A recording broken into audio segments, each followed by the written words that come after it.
Hello and welcome to this week's tutorial on painting the Reaper Miniatures Dr. Rosencrantz figure.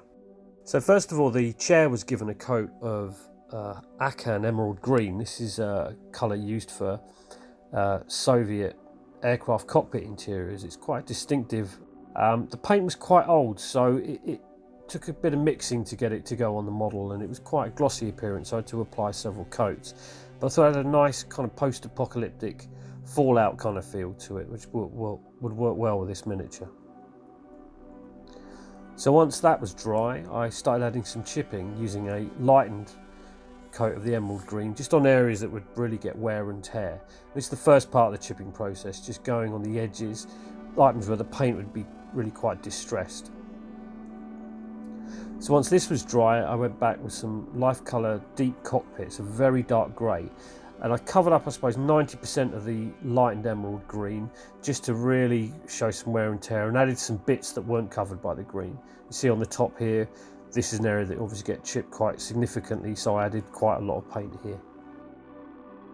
So next, the pipes were painted with LifeColor vulcanized rubber black from these shades of black, so it's very useful set. I use it on most of my builds in one way or another. And then I made a start on painting the flesh tones. I used the Vallejo Malefic flesh set, which is designed for the undead, and this poor fella looks like he's pretty much on his last legs. So it worked really quite nicely. I mixed about 3 or 4 different tones in the wet palette with some paint retarder so I could blend the different colours together. And just went backwards and forwards, adding shadows and highlights as I saw fit. And throughout the build process I went back and added either lightened or darkened coats to areas of interest. So you can see almost right at the end I'm adding some pure white, just areas that would really catch the light.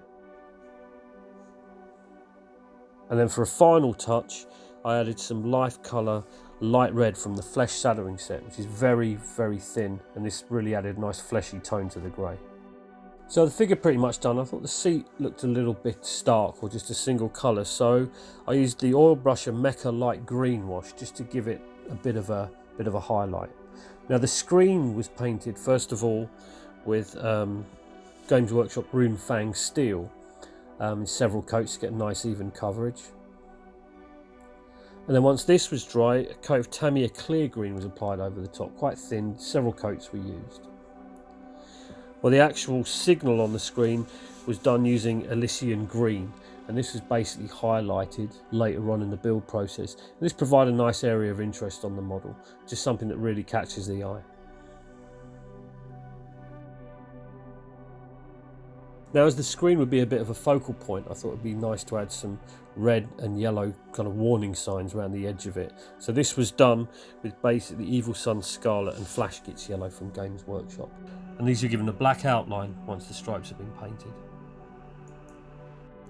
So getting towards the end of the project, I didn't just want to leave the pipes black. I thought it'd be interesting to try and have like sort of bodily fluids flowing through them. So in this case, I mixed up some Scab red, some Evil Sunz Scarlet and Flash Gitz yellow to almost try and show liquid going through the pipes. You see I'm adding some almost white highlights here just to simulate bubbles.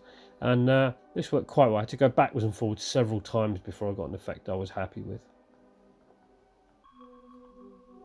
See, finally I'm adding almost like a sort of plasma beam, as it were, and doing the same effects that I used before on the pipes. So one final stage was adding a wash of Oilbrusher black, just to really add a shadow coat around the figure on the seat. And then several other areas were given this wash just to let the detail really stand out. And with that, the figure was pretty much finished.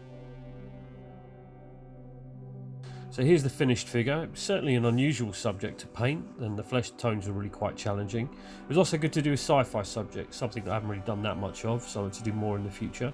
So thank you very much again for watching, and I hope to see you next time. Take care. Bye bye.